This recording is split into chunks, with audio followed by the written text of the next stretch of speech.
Jacob.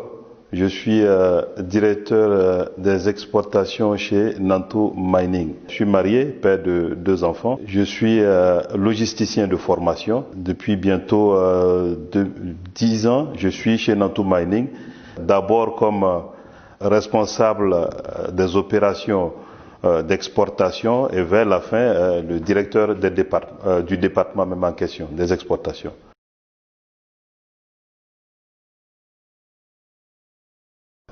Qu'est-ce que la logistique?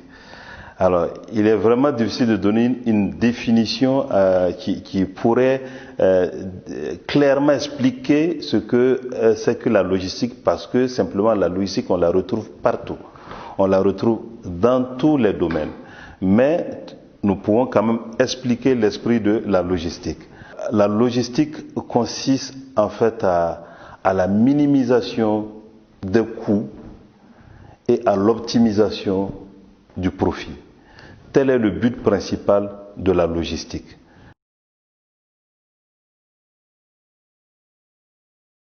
Je dirais, vu même l'objet de la logistique, le bac le plus adapté serait un bac G2, selon moi. Voilà, parce que vu toutes les matières qui concourent en fait la filière, on verra qu'il y a beaucoup plus de l'économie, de l'optimisation, de la gestion, plus que de la théorie littéraire.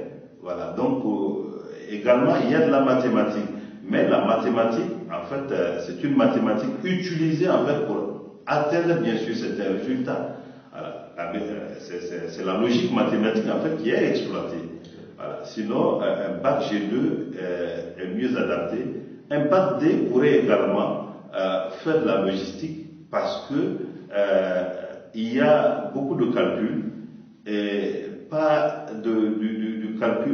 pas un calcul, j'allais dire, extrêmement difficile, pas très approfondi, mais c'est des méthodes mathématiques qui sont utilisées pour atteindre certains résultats d'optimisation.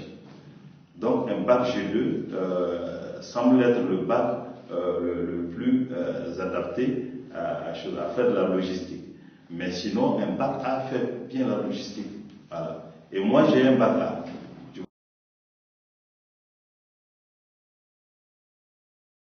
Quand on comprend assez bien la logistique, à un certain moment même, elle devient comme un état d'esprit.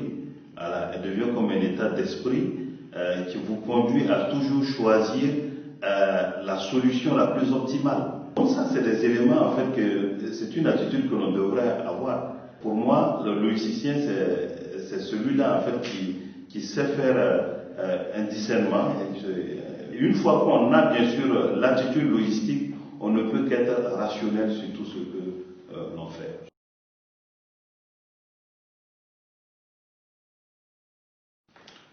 Alors, le logisticien peut travailler à plusieurs niveaux au sein de l'entreprise ou bien au sein même des organisations. Alors, le logisticien, il peut travailler en banque, au service étranger. C'est les logisticiens, en fait, il faut avoir des connaissances logistiques pour pouvoir gérer les outils de paiement à l'international au sein de la banque et à gérer les dossiers de domiciliation des importations et des exportations au sein des banques. Également, aujourd'hui on parle de logistique humanitaire et on parle également de la logistique de santé. Donc aujourd'hui, il y a des médecins qui se forment en logistique parce que le besoin aussi s'impose au sein de leur organisation. Aujourd'hui, il faut approvisionner les médicaments et pour ces médicaments, un logisticien peut bien organiser la commande, mais il faut mieux connaître ces médicaments pour pouvoir importer les médicaments dont on a besoin. Donc, d'où la nécessité aussi au niveau de la santé qu'il y ait des techniciens de santé formés également en logistique. Alors, donc, au niveau de l'humanitaire, c'est toujours l'esprit de la logistique qui prévaut au niveau de l'humanitaire, c'est-à-dire l'approvisionnement, rapide, en toute sécurité et sans défaut au lieu indiqué. Depuis la production jusqu'à la livraison chez le client, c'est de la logistique dont il s'agit.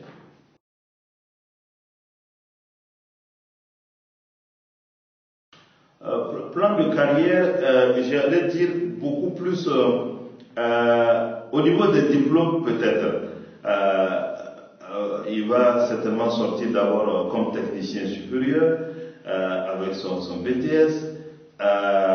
Il a encore besoin d'une année pour sortir comme ingénieur d'application, peut-être 2 ans de plus pour sortir comme ingénieur de conception. Là, il se retrouve avec un niveau Master 2. Alors, ça, c'est l'échelonnement des diplômes. Au sein de l'organisation des entreprises aujourd'hui, le responsable logistique fait partie aussi des responsables opérationnels. Il y a celui-là, en fait, qui pourrait s'occuper des ventes, parce que celui qui exporte tout naturellement s'attend à ce qu'il y ait des retombées financières liées bien sûr à cette vente. J'allais dire, s'attend bien sûr au retour des produits de la vente. Et c'est le logisticien qui doit s'occuper bien sûr de ce retour de flux là. Alors, donc du coup, il a un poste important au sein de l'organisation. Mais en termes de carrière, il n'y a pas un plan de carrière en tant que tel.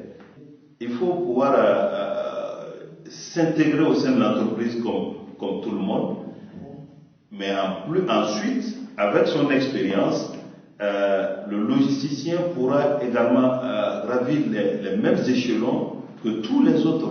Il n'est pas étonnant aujourd'hui que le logisticien devienne DG de l'entreprise pendant qu'il y a des gens au sein de cette même organisation qui aient des diplômes en management, des diplômes de tous bords, alors que le logisticien n'a que son diplôme de logisticien. Parce que la logistique, comme je l'avais dit, c'est aussi un état d'esprit. Mais, et moi je dirais que celui qui comprend assez bien de la logistique n'a pas besoin j'allais dire, d'une grande connaissance, ou plutôt d'une formation pointue encore en management. Parce que le logisticien, il est déjà rationnel. Et quand tu es rationnel, tu sais choisir la solution optimale à tout moment et en tout lieu.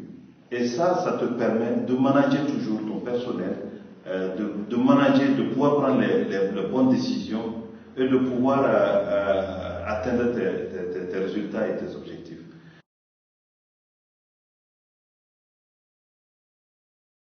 Les contraintes que l'on peut avoir en logistique sont beaucoup plus liées au travail, mais pas des contraintes religieuses ou quoi. Mais, comme on dit, ça impacte la famille, ça impacte le social, parce que en logistique, on travaille à tout moment. Qui parle de logistique parle en fait, j'allais dire, de commerce international. N'oublions pas, j'allais dire, l'aspect international de la chose. Et quand vous regardez les décalages horaires qu'il fait entre les pays, quelqu'un qui vend au Japon devrait pouvoir atteindre une certaine heure pour pouvoir échanger avec certains collaborateurs, alors qu'à des heures où, dans son pays, il n'est pas une heure où il faut travailler. Et c'est comme cela parce que, et quand vous travaillez avec des navires, je prends un exemple parce que ça aussi c'est de la logistique, tant que le navire est sur mer, il y a toujours des feedbacks qui vous reviennent et pour lesquels il faut également faire un retour. Donc pour cela, la logistique est vraiment contraignante. Qui aime bien le travail s'en sort en logistique. Voilà. Sinon, et dans cette contrainte, tout naturellement, la famille, il faut que la famille comprenne que le temps, on n'aura pas toujours du temps pour elle. C'est un week-end, certes, mais sinon on travaille intensivement, on travaille la nuit, on travaille le jour.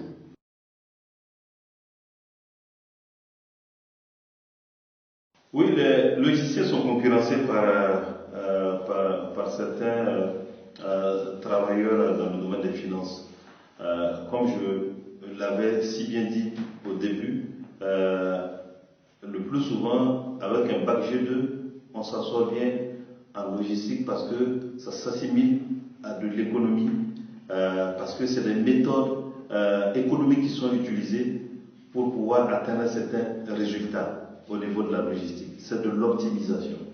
Et au niveau de l'économie également, il est question d'optimisation. Et le diplôme en fait, qui oriente vers l'économie, c'est le baccalauréat G2 tout naturellement. Alors, donc, au sein des entreprises, il n'est pas rare de voir des comptables ou bien des gestionnaires financiers occuper certaines responsabilités, occuper certains postes de logistique. Donc, ils sont des concurrents pour les logisticiens. Et d'ailleurs, dans le passé, c'est ce profil-là en fait qui utilisait en fait c'est ce profil en fait qui occupait en fait le poste de logisticien avant. Alors, au jour d'aujourd'hui, le logisticien vient bien sûr à occuper ses postes avec plus de compétences, avec plus de clairvoyance de la logistique, parce que de l'autre côté c'était la gestion, mais il y a également la connaissance du commerce international, la connaissance du marché à l'international, qui fait beaucoup plus la différence entre le gestionnaire et puis le logisticien aujourd'hui. Voilà. Mais sinon, les financiers parfois ont occupé certains postes qui auraient pu bien être octroyés à un logisticien. Non, il n'y en a pas. En logistique, tout le monde, la logistique est vraiment un domaine ouvert à tout le monde, quelle qu'en soit son ethnie ou bien sa situation géographique. C'est vrai que le Burkina aujourd'hui n'a pas de port. La logistique elle est plus développée dans les pays portuaires que dans les pays de l'Interland comme le Burkina, le Niger, des pays qui n'ont pas de mer. Mais aujourd'hui, ça ne s'impose plus parce qu'on peut apprendre en ligne. On peut apprendre en ligne et aller on peut également être du Burkina et aller se former dans un pays où la logistique est bien développée. Même en dehors de ça, de chez soi-même, on apprend et l'interaction avec l'international peut se faire à partir de chez soi. Donc aujourd'hui, on a Internet qui nous permet de nous former dans des écoles internationales, des grandes écoles de logistique, et concurrencer avec eux sur certains emplois internationaux. Donc au jour d'aujourd'hui, il n'y a pas de restriction à la logistique. La logistique est ouverte à tous. En fait, dans le domaine de la logistique, on retrouve beaucoup d'étrangers. Parce que la logistique elle-même se veut internationale. Qui parle du commerce international parle de plusieurs nationalités. Donc, au jour d'aujourd'hui, quand vous rentrez dans les entreprises, dans les multinationales, ou plutôt les grandes entreprises qui ont interaction avec l'international, on y trouve plein d'expatriés qui viennent dans le domaine de la logistique pour apporter leur expertise. Soit ils sont consultants, soit ils sont directeurs même du département et coiffent maintenant des locaux qui exécutent les tâches sur le terrain.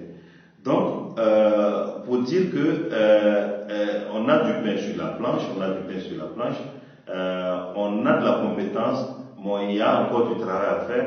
Il faut qu'on apprenne à se valoriser et on espère qu'un jour, nous aussi, au Burkina Faso, on pourra avoir des experts en logistique qui pourront aller apporter leur expertise aussi dans d'autres pays. Mais sinon, dans le domaine de la logistique, il y a des gens qui voyagent pour apporter leur expertise un peu partout.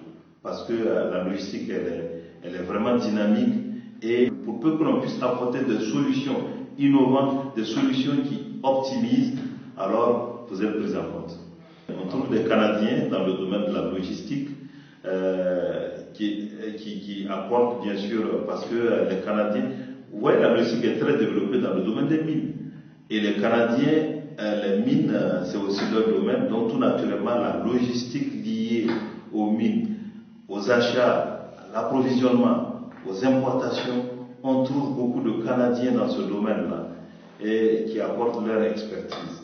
Voilà. Donc également on trouve des Anglais du côté maritime parce que les Anglais sont très forts dans le domaine maritime parce que ils ont des grandes écoles de logistique maritime et ils ont, j'allais dire, le transport maritime même en fait trouve pas sa base, mais en tout cas tous les règlements internationaux liés à la logistique, tous les règlements ont leur base plutôt à l'Angleterre, en Angleterre.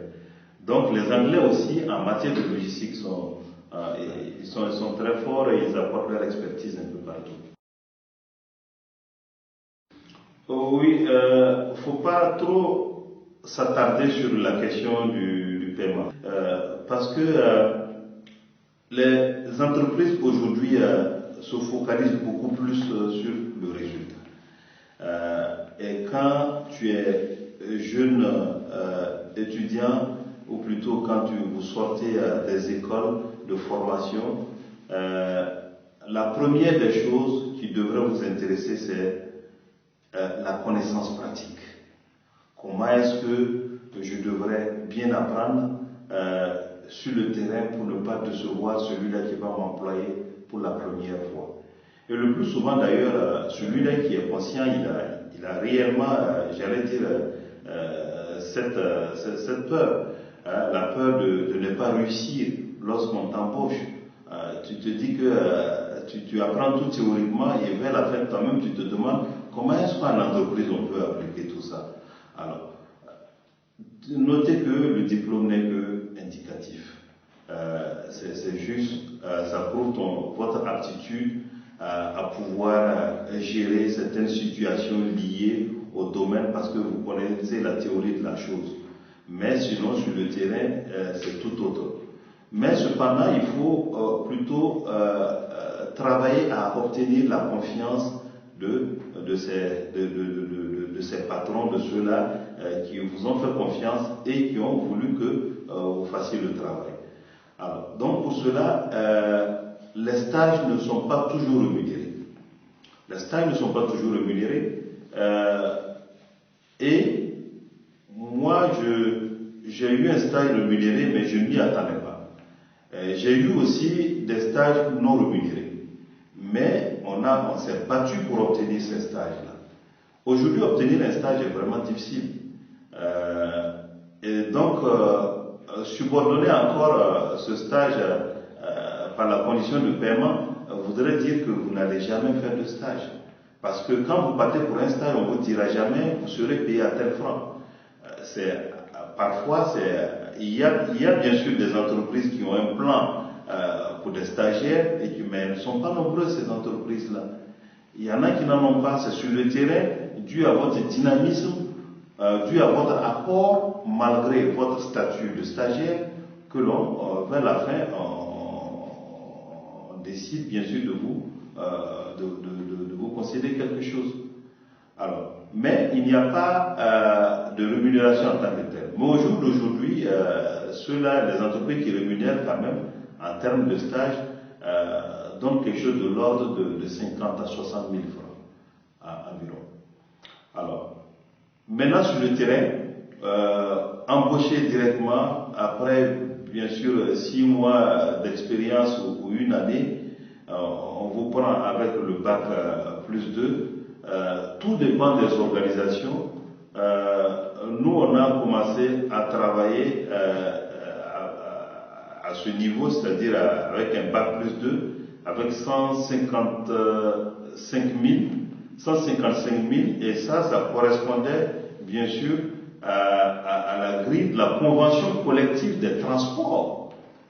Parce que c'est dans cette... en fait, j'allais dire la logistique est assujettie, bien sûr, à cette convention. Voilà. Donc, mais c'est évolutif. Aujourd'hui, on tient compte également du niveau de vie aujourd'hui, on tient compte également de l'inflation, mais au jour d'aujourd'hui, il faut s'attendre à obtenir 200 000 francs qui n'est pas, j'allais dire, un mauvais salaire pour un début. Voilà. Mais déjà, quand on va dans une entreprise, c'est pour faire une carrière, c'est pour évoluer, c'est pour apprendre. Et une fois qu'on est sûr de ses connaissances, on peut maintenant viser ailleurs. Mais déjà, le premier salaire, la première entreprise, considérez-la toujours comme une école, là où vous venez pour apprendre. Vous avez plus à apprendre qu'à donner dans ces entreprises. Donc si en plus d'apprendre, on vous donne un salaire de 200 000, estimez-vous heureux et profitez bien de ces gens. Apprenez bien. Et nous, on est partis de là. Oui, on peut être entrepreneur lorsqu'on est logisticien. On peut entreprendre dans la logistique également. On peut entreprendre dans la logistique. Aujourd'hui, on a des transporteurs aujourd'hui qui...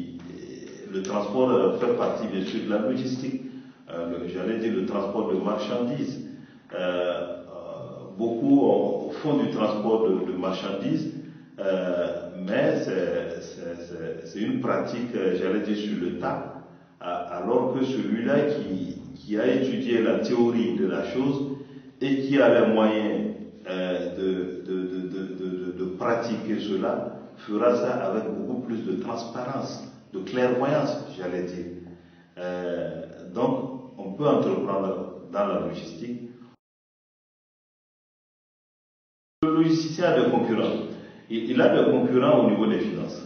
Effectivement, il n'est pas rare qu'on attribue bien sûr un poste, ou plutôt la responsabilité de la logistique également à un financier. Je crois même que avant même l'avènement de la logistique au sein, j'allais dire, de nos pays, de nos contrées, la logistique était en fait gérée par des financiers, par le directeur administratif et financier, qui s'occupait bien sûr de la gestion du carburant, de la gestion du parc automobile. Tout ça, c'est des tâches logistiques. Voilà. C'est le logisticien qui s'occupe du parc automobile, qui s'occupe de la planification, du dispatching des véhicules. Pour ces jeunes-là qui embrassent le travail pour la première fois, il faut beaucoup d'humilité. Il faut beaucoup d'humilité. On vient de l'école avec une connaissance, on estime que l'on connaît, mais sur le terrain, on trouve des gens qui ont déjà dépassé ces étapes depuis très longtemps. Des gens qui ont vécu dans des milieux, des grands praticiens de la logistique. Et on ne peut pas, même à l'école, on ne peut pas apprendre tous les rudiments de la logistique. Beaucoup de choses sont sur le terrain. Et en plus de sa connaissance théorique, il faut accepter d'apprendre humblement de ceux-là qui sont sur le terrain et qui, même s'ils n'ont pas la théorie de la chose, connaissent, sont plus mûrs que nous en matière, connaissent mieux que nous en matière de pratique de la logistique. Et être beaucoup plus flexible, c'est surtout la flexibilité. La flexibilité en entreprise est très très importante. Revendiquer moins quand on ne connaît pas beaucoup. Quand on revendique moins, on se fait plus remarquer par son travail. Aujourd'hui, il y a plus d'emplois en logistique qu'il y en avait il y a, j'allais dire, une dizaine d'années derrière nous. Parce que la filière, elle est mieux connue aujourd'hui. Le besoin aussi, on a su, j'allais dire, tailler le besoin. avant, c'était une filière qui n'était pas connue. Elle était confondue également avec d'autres métiers, d'autres filières. Mais aujourd'hui, ce domaine-là est très bien connu et peut se pratiquer, j'allais dire, qu'on soit au Burkina ou n'importe où. Aujourd'hui, on a la possibilité de se former beaucoup en ligne. Nous le faisons à tout moment. On apprend beaucoup en ligne. Après l'école, après s'être formé à ISP ou dans les autres écoles, il faut également se former en ligne. Rentrez, tapez juste un paramètre de ce que vous avez appris, que vous voudriez développer après, et vous trouverez des informations là-dessus, sur Google.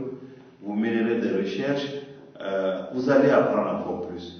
On peut s'inscrire en ligne et apprendre et faire des petits certificats dans des domaines bien précis.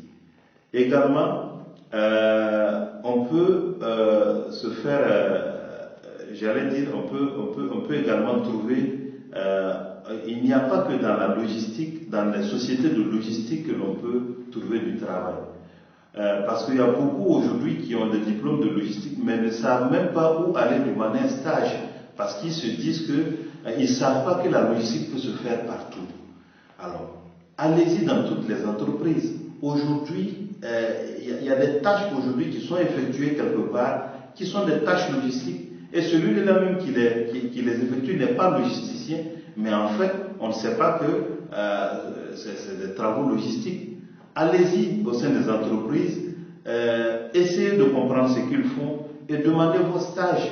Vous allez beaucoup apprendre. Vous aurez à apprendre des choses dans les entreprises, même qui ne sont pas à vocation logistique. Également l'anglais. L'anglais est très très important. Il faut que les gens se forment en anglais. Ne négligeons pas l'anglais. Un logisticien qui ne parle pas anglais est vraiment limité. Et si vous parlez anglais en entreprise aujourd'hui, dans les multinationales, dans les mines, l'anglais se peut vous propulser très très loin. Au niveau des stages, n'hésitez pas, même si un stage n'est pas rémunéré, faites l'effort, focalisez-vous sur ce que vous apprenez et vous verrez que on va réussir.